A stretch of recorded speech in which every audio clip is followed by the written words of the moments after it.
Hello friends, आपका स्वागत करते हैं हमारे YouTube channel NP study zone में। दोस्तों, आप देख सकते हैं यहाँ पे महिला पर्यवेक्षक की वैकेंसी फाइनली आ गई है, जिसका इंतज़ार हम बहुत दिनों से कर रहे थे। इसमें फॉर्म भरने की तिथि जो है यहाँ पे 9 तारीख दी गई है और अंतिम तिथि जो दी गई है वो 23 तारीख दी गई है।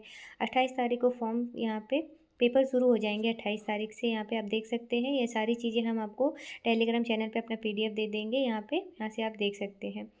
और यहाँ पे और भी चीज़ें हम देखते हैं, जैसे कि कितने लोगों के लिए कितनी वैकेंसी आई है, किसके किसके लिए कौन कौन सी वैकेंसी आई है। यहाँ पर इस बार यहाँ पे पुरुषों के लिए भी वैकेंसी आई है। बहुत ही अजीब बात हुई है, यहाँ पे पुरुषों के लिए भी। हम से नॉर्मली ये चर्चा किया करते थे कि महिला पर्यवेक्षक की जो वैकेंसी है वो सिर्फ महिलाओं के लिए होती है, लेकिन ऐसा नहीं है। यहाँ पे पुरुषों के लिए भी वैकेंसी दी गई है। आप देख सकते हैं यहाँ पर महिला कार्यकर्ताओं के लिए सीमित से जो उनके अंक दिए गए हैं वो 200 अंक के लिए दिए गए हैं और सीधी भर्ती के लिए भी 200 अंक है। ठीक है, चलिए आगे देखते हैं कौन से कितने के लिए। आप अभी से तैयारी करना शुरू कर दीजिए, क्योंकि पेपर के लिए ज़्यादा टाइम नहीं है। यहाँ से पूरा सिलेबस आप निकाल के अपने सामने जहाँ पर भी आपको पढ़ना है वो लगा लीजिएगा, ताकि आपको सिलेबस के अकॉर्डिंग ही आप पढ़ें, तभी आपका पेपर निकल पाएगा। चलिए और देखते हैं हम यहाँ पे क्या क्या इन्फॉर्मेशन दी गई है। जैसे कि आप देख सकते हैं यहाँ पे पर्यवेक्षक आंगनबाड़ी कार्यकर्ताओं से सीधी भर्ती बैकलॉग सिर्फ महिला आंगनबाड़ी कार्यकर्ताओं के लिए है। कितने पद दिए गए हैं? यहाँ पे 10 पद दिए गए हैं और इनके लिए जो एजुकेशन क्वालिफिकेशन है यहाँ पे वो 10th+2 दिया गया है और उनको 5 वर्ष का कार्य का अनुभव भी होना चाहिए अपनी आंगनबाड़ी कार्यकर्ताओं के लिए। और आंगनबाड़ी सहायिका नोट है, ये ज़रूर पढ़िएगा। आंगनबाड़ी सहायिका, आशा कार्यकर्ता, मिनी आंगनबाड़ी कार्यकर्ता पात्र नहीं होंगे। इम्पॉर्टेंट है ये चीज़, देखिएगा। वही लोग हैं जो आंगनबाड़ी ऑलरेडी काम कर रही हैं, वही उन्हीं के लिए ये पात्र है और यहाँ पर उनको आशा कार्यकर्ताओं को यहाँ पे पात्रता नहीं दी गई है। और भी बैकलॉग पद हैं, जैसे कि कभी फॉर्म निकला रहा होगा और उनके पद फिल नहीं हो पाए होंगे पूरे पद, तो उनके लिए भी ये हैं। यहाँ पे कितने पद दिए गए हैं? 9 पद आए हैं। चलिए और देखते हैं यहाँ पे उनका वेतन कितना हो दिया गया है। यहाँ पे वेतन दिया गया है यहाँ पे 25,300 से 80,500 यहाँ पे उनका वेतन दिया गया है। और भी सारी चीज़ें हैं, ये आप अच्छे से ध्यान से पढ़ लीजिएगा। और सिर्फ महिला आंगनबाड़ी कार्यकर्ताओं के लिए हेतु है। यहाँ पर कितने पद, टोटल कितने पद आए हैं? यहाँ पे 321 पद आए हैं। कितने पद आए हैं? 321 पद आए हैं। और इनकी शैक्षणिक योग्यता वही है जो अभी थी, वही है, मतलब अलग अलग उसमें दे दिया गया है। यहाँ पे कितना दिया गया है? यहाँ पे इसमें 10th+2 दिया गया है और 5 वर्ष के कार्य का अनुभव होना चाहिए। केवल मध्य प्रदेश की आंगनबाड़ी कार्यकर्ता ही इसको फॉर्म फिल कर सकती हैं, ये ज़रूर देखिएगा। और कहीं किसी भी स्टेट की नहीं फिल कर सकती हैं।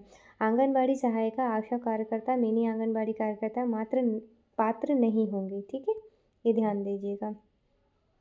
और कुछ यहाँ पे ये देखिए वैकेंसी दी गई है, ये 279 वैकेंसी दी गई है यहाँ पे।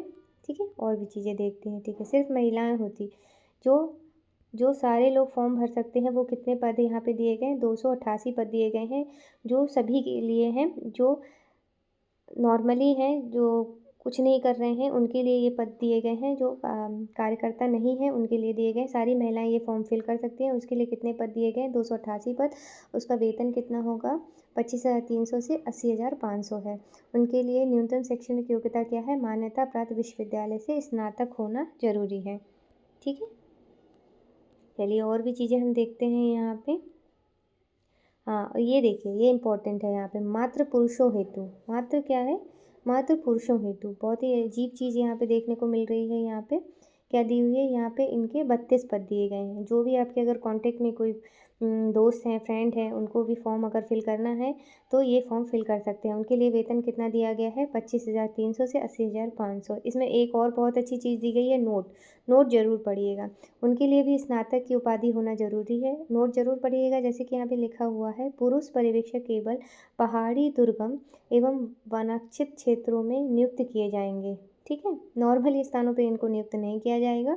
पहाड़ी क्षेत्रों में या वनरक्षित जो क्षेत्र होंगे वहाँ पर इनको नियुक्त किया जाएगा, मतलब कठिन परिश्रम करवाया जाएगा इनसे। चलिए और देखते हैं, और इनसे हमको क्या क्या इन्फॉर्मेशन देखने को मिलती है। यहाँ पे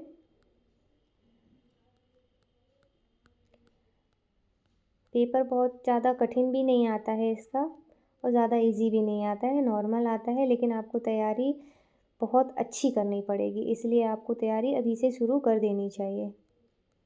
चलिए और देखते हैं इसमें हमको और क्या-क्या इन्फॉर्मेशन देखने को मिलती है। चलिए देखते हैं यहाँ पे क्या-क्या लिखा हुआ है यहाँ पे लिखा हुआ है कि 9 तारीख से फॉर्म भरना शुरू हो जाएँगे, वही सारी चीज़ें दिखी हुई हैं यहाँ पे। 200 अंक का पेपर होगा, 28 तारीख से पेपर शुरू हो जाएगा, 500 फ़ीस लगेगी, ठीक है? ये सारी चीज़ें यहाँ पे दिखी गई हैं। कहाँ-कहाँ पर है यहाँ पर ये भी लिखा हुआ है।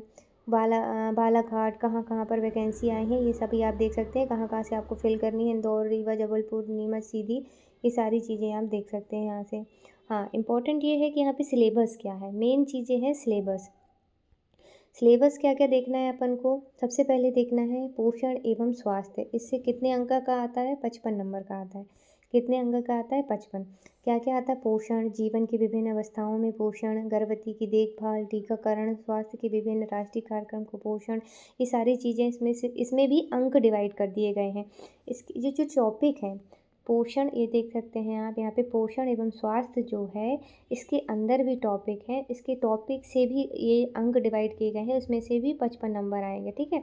तो आपको सारी चीज़ें कवर करना बहुत ज़रूरी है। ज्ञान और तर्क शक्ति से कितने अंक आएँगे? 55 क्वेश्चन आएँगे। कितने क्वेश्चन आएँगे? 55 क्वेश्चन आएँगे। यहाँ पे प्रबंधकीय से कितने क्वेश्चन आएँगे? यहाँ पे प्रबंधकीय से 45 अंक का आएगा।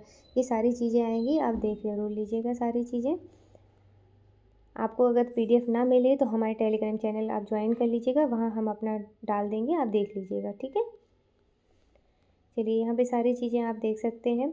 ये सीधी भर्ती वालों के लिए भी पेपर से वही सिलेबस है और जो नॉर्मली जो भर्ती है उनके लिए भी यही वही सिलेबस है। दोनों के लिए सिलेबस सेम है, बस यहाँ पे 2-2 बार इन लोगों ने रिपीट करके दे दिया है, सिलेबस वही है, ठीक है? चलिए, बाकी चीज़ें अगर आपको और कुछ भी डाउट लगता है तो आप कमेंट सेक्शन में हमसे कमेंट करके पूछ सकते हैं। चलिए, धन्यवाद। जय हिंद, जय भारत।